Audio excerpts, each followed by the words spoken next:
Welcome to the Unstoppable Profit Podcast.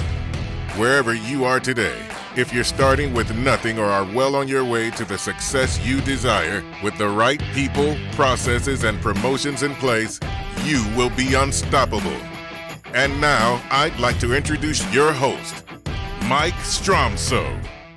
Greetings, friends. This is Mike Stromsoe bringing the next episode of the Unstoppable Profit Podcast. I am pumped and I'm excited to do actually a follow-up at the request of many agents and others after episode 112 aired, the cluster F and what's going on with the first P in today's business society. Hey, you're not alone. If you're experiencing that, many people are, and we want to help you solve that puzzle as quickly as we can. If you remember, we talked about in episode 112, in today's society, it's becoming increasingly difficult to find people who are excellent team members. And remember, the philosophy of the UPP program is based on the 3 Ps, a simple philosophy developed over 35 years in your industry, a proven 3-step blueprint. It's people, excellent people. You've got to be satisfied with the best, not the best available. Excellent people working within your world-class processes and systems, and simply promote the heck out of it. Is it ongoing? Yes.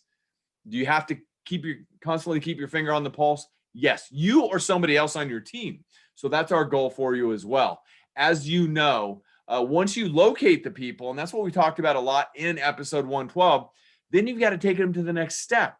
And the full progression of the first P is this, simply. And I'm teaching this a ton right now in what we affectionately call UFS or UPPFastStart.com. That's UPPFastStart.com. I'm teaching this often. All right. So stay with me on this. Always be recruiting. Always be recruiting. Yes, I'll say it again. Always be recruiting. You must always be recruiting. And I probably say that in my sleep nowadays. I repeat it so much, but it's so vitally important to your business success. But what happens after they raise their hand? Because that was a question from a lot of people after episode 112 aired. What do we do now once we find them? I'm going to take you through that today. I'm going to give you some nuts and bolts that you can walk away from this podcast immediately with and implement in your own business. So at the end of the day, it's locating the people, interviewing them, actually offering and hiring them, onboarding them, training them, motivating them, and actually holding them accountable, and ultimately growing them up as leaders in your organization. That's the progression of an excellent person within the UPP thought process and in the Unstoppable Profit Producer program. And that's what we teach, soup to nuts. So at the end of the day, everybody said, Mike, all right, I find these people. What do I do now? Well, you start the interviewing process. And in my humble opinion, if you said, what's the most important part of the entire process? It's the interviewing process. You've got to be a great interviewer, and you have to learn to become a great interviewer if you're not quite there yet. And at the end of the day, how did I learn everything I know about interviewing people? Exactly. I kept doing it,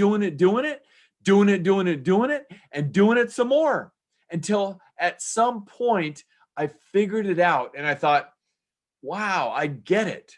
Now, let me give you the absolute key to being a great interviewer. And it's one of the absolute keys to being a great leader, period. Ask great pointed questions and shut up. Ask great pointed questions and shut up and keep digging. Your goal is to get to the truth. And let me be transparent with you. You may not get to the whole truth in the interviewing process. You may not get to the whole truth until they've been on your team for 30 or 60 days or so. That's why you've got to always be recruiting,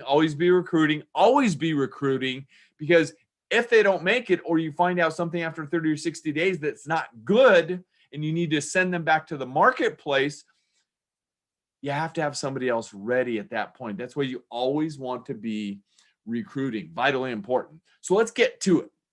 You find somebody, they raise their hand, and they say, I want to talk to you about a position on your team.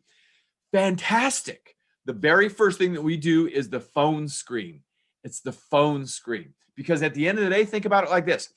When somebody is on your team, how often are they talking on the phone to a customer, to a prospect, to somebody else, another team member or a vendor, or to somebody in your community marketplace? A lot, right? Maybe as much as 50% of their day. So they have to be skilled in their phone etiquette and how they handle things on the phone. Their voice has to be clear. It has to be concise. They have to be sharp, quick, fast, efficient, the whole 9 yards. And so we've designed the questions for everybody that's in our programs to be able to execute and do the interviews properly, to ask the right questions, specific questions that you can continue to dig on. So what we do also in our program, the phone screen, fortunately, I don't do the phone screens myself. I've got 2 people in our organization who do the phone screens. Yes, not 1, 2. We have 2 people on the phone screens because it's so vitally important, and they evaluate the person together.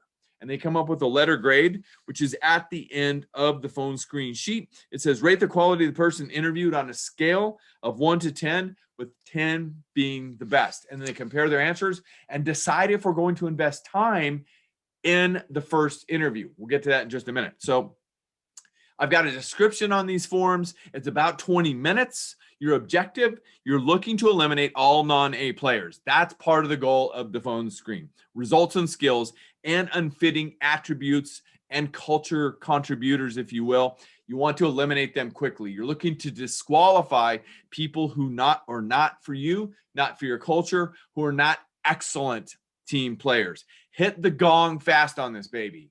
If they're not there, hit the gong as fast as possible and quickly in the interview.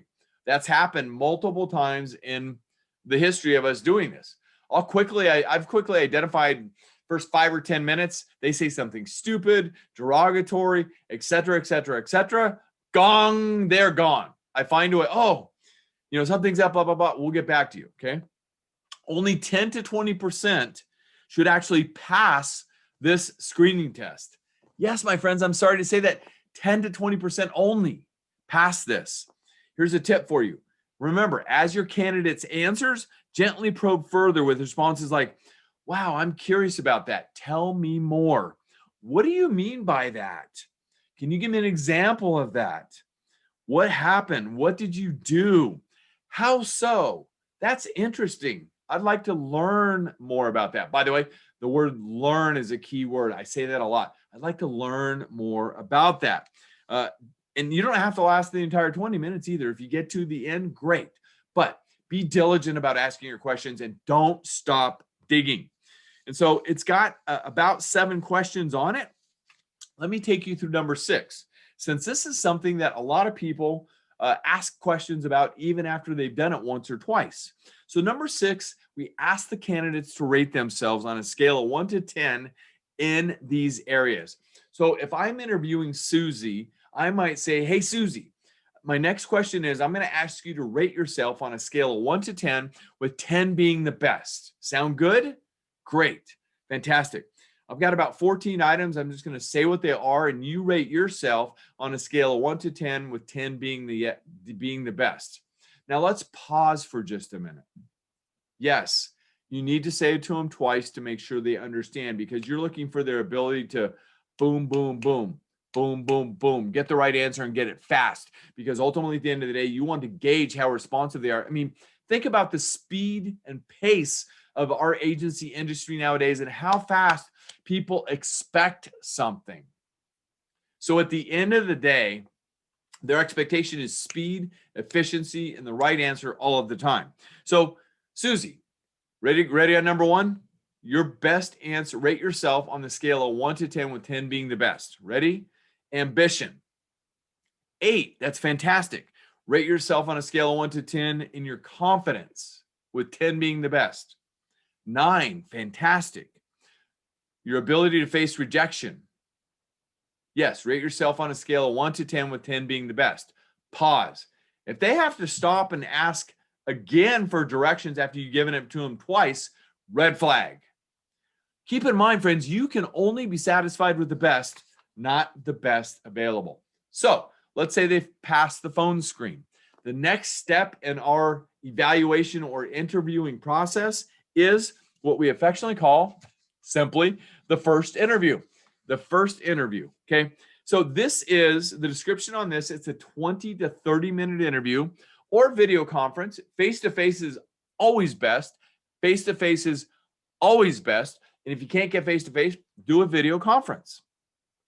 And ultimately, at the end of the day, collectively focused on specific results, skill sets, and character attributes.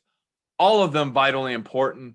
All of them need to be top-notch in the description of an excellent A player. And that's what you're looking for, okay?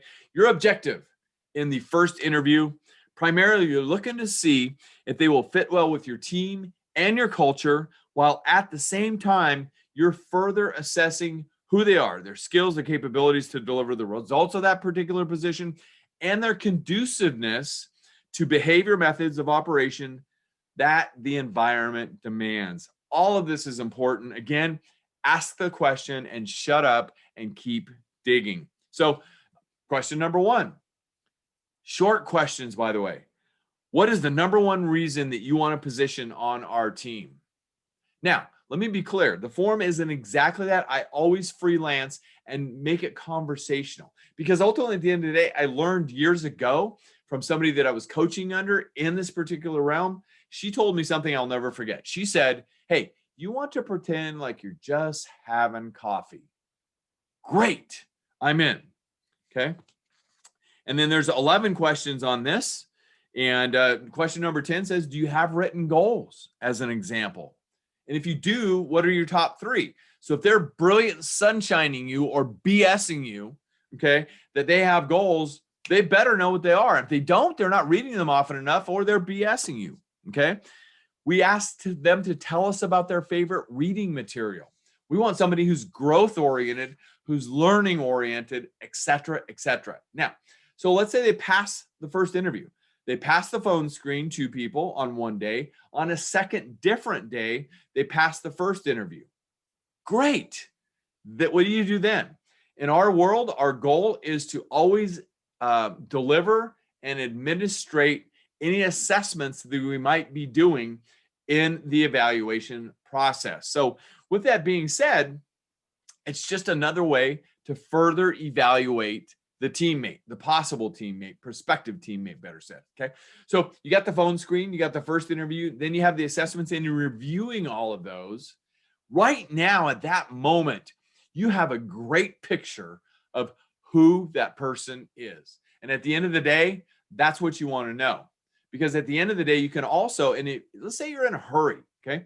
You can do the phone screen on one day, do the individual first interview on a second day, and do the assessments on the same day. You could have all three steps done in just 2 days. I recommend you do the phone screen and the first interview on separate days just to get a different take, because people act differently on different days depending on what's going on in the world.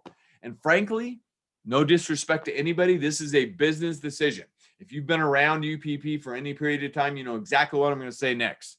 Yes, there's two kinds of relationships. There are personal relationships and business relationships, and they're two different things. This is a business relationship evaluation, nothing else. And if they're not having a good life personally, it's going to flow to the marketplace. That's why you want to do this on different days to get a really solid take on who they are. So you got the phone screen, you've got the first interview, you've got the assessments, you've evaluated it all. You still like what you've got. Great.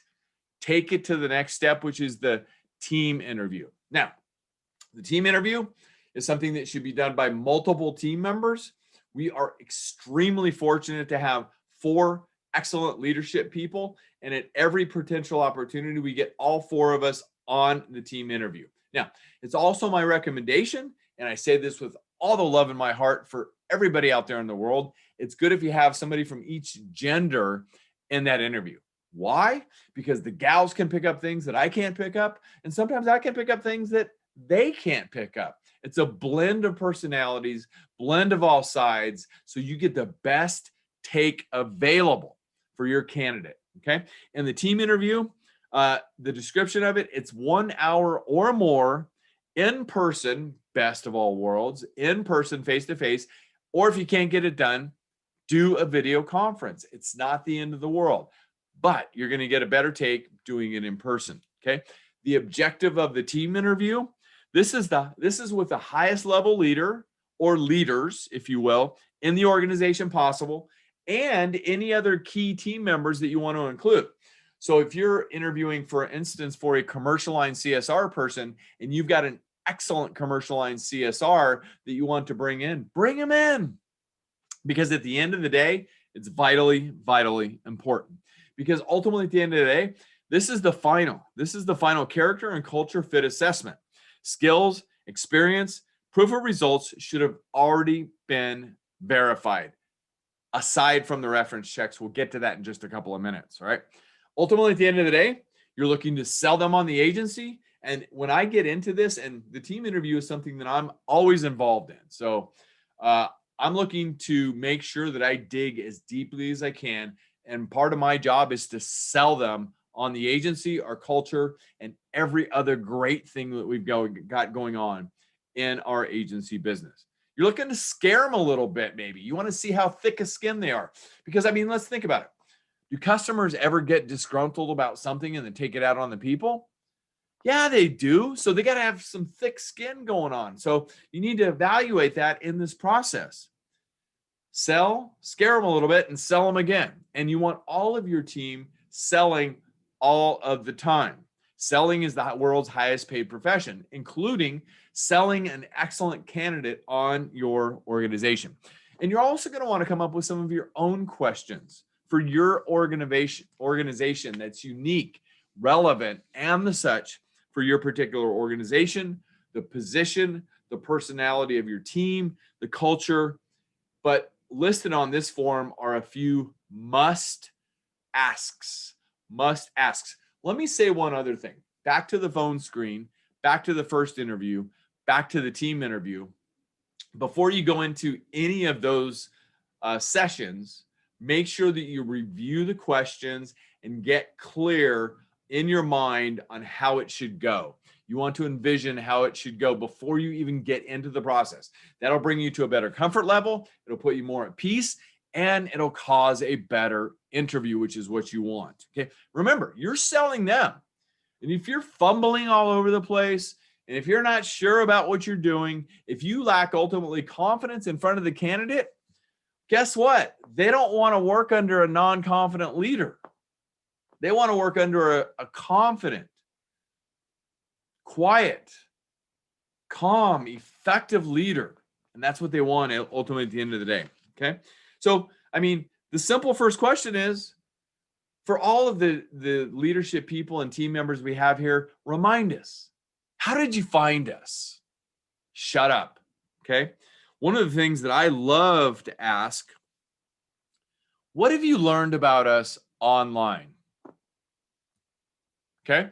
And as an example, I've heard this many, many times. I've heard them say, I didn't look at you online. I didn't even think about it. Flag. I looked at your website just briefly. It was awesome. Okay. That's all they say. Say, did you look at us on social media? No, I didn't think about it. Flag possibly. I mean, you want the best, not the best available. You want a well-rounded, forward-thinking, outside the box thinking team member with high character and everything else that you need. Okay. So that's just some of the questions. There's 4 pages of questions here. In addition to that, you say to the candidate, so candidate, John, so tell me, pause. Okay. Before you ask a question, you've got to frame the question, and you've got to frame your tone of voice and smile and have a patitude, not a baditude. A patitude is a positive attitude. A baditude's a bad attitude. That was actually born in Cousins Camp. That's what we teach. You got to have a patitude, not a baditude. So with your best patitude and smile, take a deep breath and say, hey, so John, tell me something that's true that almost nobody agrees with you on. It's a leading question with the rest of the questions, okay? To piggyback on that, so John, everybody, finish the sentence for me. Everybody says you're great, but see, we're causing them to to dig from within. We ask them what motivates them. We ask them about the software packages they have expertise in. And that we do a quick start, okay? So John, I'm going to do a quick start. Just give me your best answer. There's no right or wrong answer. Tell me which one is you. Sound good? Here we go. By the way, pause. Yeah, I might say that depending on the candidate. And a lot of my team members looking at me like, stop your silliness. Well, ultimately, at the end of the day, I want to get a feel for how they react to things and how they think. They might say, why did you say here we grow? Because we're a growth-oriented organization. Is that something you want to be part of? Shut it, okay? So, John, back to the fast start. Just give me your best answer. There's no right or wrong answer. Do you consider yourself more outgoing or reserved? Outgoing, great. Do you consider yourself more process or people-oriented? People-oriented, great. Are you more confrontational or non-confrontational? Confrontational all day long, great. Pause, not really, but, okay. Do you consider yourself more patient or impatient? Impatient, got it. So confrontational and impatient. Okay. Is it better to be perfect and late or good and on time? Good and on time. By the way, in previous interviewing sessions, I always had a tendency to agree. I quit that. Don't agree with them. Just put down their answers, okay? Last one for you on this session, John. Do you prefer bullets or lots of detailed information? Bullets. Got it. Okay, we're going to move to the next questions. You see how it flows? You're just having coffee, okay? And my favorite question to wrap up the team interview. So, John, it's been a pleasure to get to know you more. Thank you so much for sharing from the heart. Some of the things that you shared, I know might have been kind of confidential. Thank you for being so transparent. So, John, we're sitting here a year from now celebrating what a great 12 months it's been for you in this role, okay? It's been phenomenal. Just share your thoughts on what we achieved together. What did we achieve together, John? Okay? And you just let them go, and you keep digging. Let them go and keep digging, okay? Your last comment or question is this. So, John, if you had to describe the debate going on in your head about doing this or not, how would you? And the best candidates that are really serious about joining your team say, I don't have any debates going on right now in my head. I want this position. And ultimately, at the end of the day, you've got to look them in the eye and get clear, okay? So, quick recap for you. Phone screen, first interview, assessments, whatever you choose to do, team interview. At that point, you should have a really, really good idea if this candidate is worthwhile or not. Like I said earlier, hey, you never know until they get 30, 60 days down the road, but you've got a really good take right now. Now, we've had situations in the past where we got two that are neck and neck and we just can't decide. Even after a vote, we're still stalemate, 2-2. We don't know. What do? We go to a working interview. That's something that we've also done, and it really helps us further identify the candidate. So at the end of the day, you bring them in for 4 hours on a different day, not at the same time, and you let them work for 4 hours. They shadow somebody. They might jump into the chair and answer some phones or whatever. But and then you pay them for the 4 hours as well. Okay. So you pay them for 4 hours, bring them in and work for 4 hours and just see what you got. Many times, one of them will reveal their true colors more, or they might say, this organization is not for me. There's something about it I'm not so comfortable. That's fine. At least we're getting it out on the table before we put forth the offer. Because after that point, or anything else you choose to evaluate, that is the time when you extend a conditional offer of employment. Okay.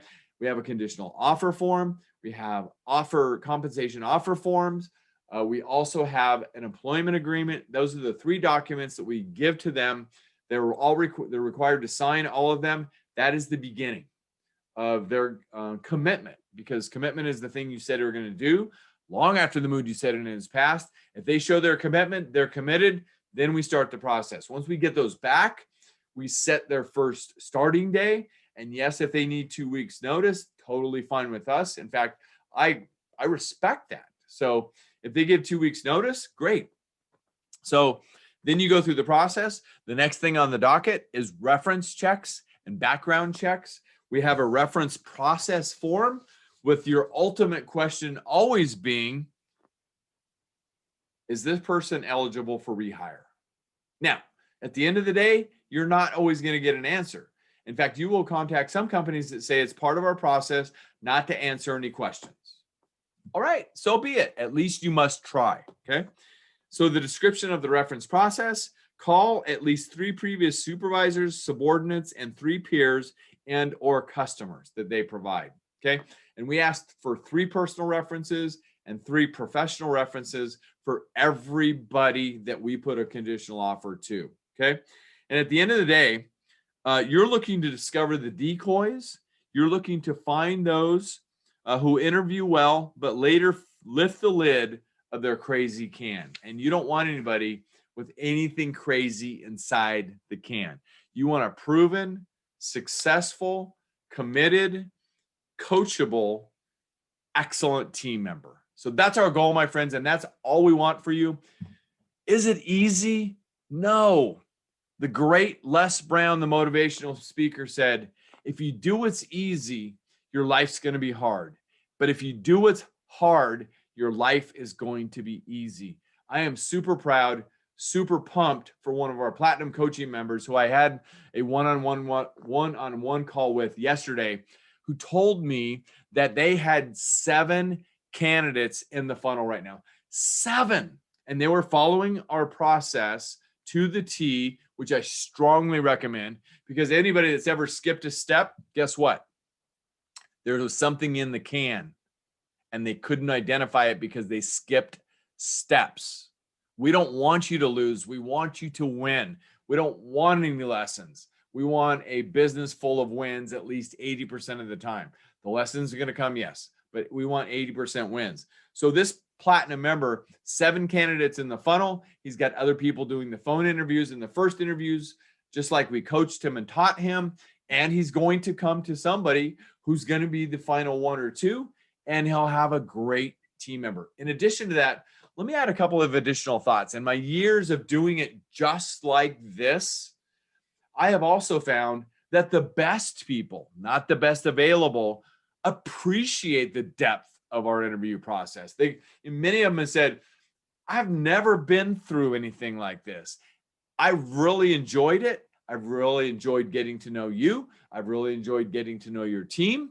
I've really enjoyed going deep and learning more. I think your process is awesome, because at that point, they are believing in what you have going on, and that's what you want.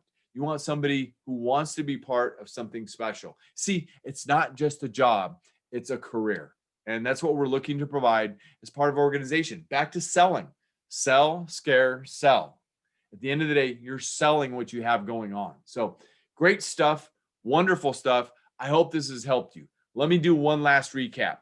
Episode 112, we talked about the cluster F with the first P going on in today's world. And really, at the end of the day, it's the ability to recruit and get even a candidate to the interview table. But once you do that, now we just went through our interview process. I hope it helps you. Remember, recruit. Always be recruiting. Please, always be recruiting.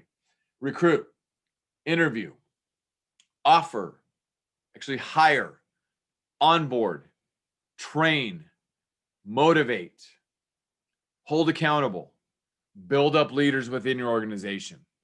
That's what we believe. That's what we find will, at the base level, create an excellent agency organization. My friends, I hope this has helped you. This is Mike Stromsoe. And in addition to that, we have a ton of people that continue to ask, we want to learn more about the UPP program, but we just want to learn more, like an initial discovery. Simple. We've got 2 ways you can learn more. 3 ways. 1, we are doing the $1 Million Agency Blueprint series again at the request of many. It's come back. It's a quick 1-hour session covering the 3 Ps with examples, further explanation. The $1 Million Agency Blueprint series is back. That's one way you can find out more. If you want to invest a little bit more time and take a much deeper dive, get a hold of us at uppfaststart.com. That's uppfaststart.com. You can sign up. We have those going on throughout the year. Candidly and transparently, we invest 6 hours together, and I take you through all of the examples and much deeper thoughts and more, with a lot more detail about the 3 Ps: people, processes, and promotion. uppfaststart.com. That's the 2 online training opportunities to learn more about the 3 Ps: $1 Million Agency Blueprint, uppfaststart.com. If you're interested in a live event, please join us at Be Unstoppable Bootcamp. Just go to beunstoppablebootcamp.com. That's beunstoppablebootcamp.com. Generally, there aren't many tickets available. If you want a seat at that event, you better act now, because they disappear very quickly. We're pumped. We're excited. We have an all new list of speakers, entrepreneurs, and other people who share to help people grow their business, create wealth, so they too can have more freedom to live life on their own terms. My friends, I hope this has helped you. So now get out there, make a difference, be unstoppable, and leave no regrets. And remember, it starts with 2 things: a decision and action. Get out there and make decisions, take actions, and we'll see you in the next episode. Until then, you rock. See ya. Thank you for listening. If you would like to listen to more episodes or share this podcast with someone you care about, please visit www.unstoppableprofitpodcast.com. Now go out and make a difference. Be unstoppable and leave no regrets.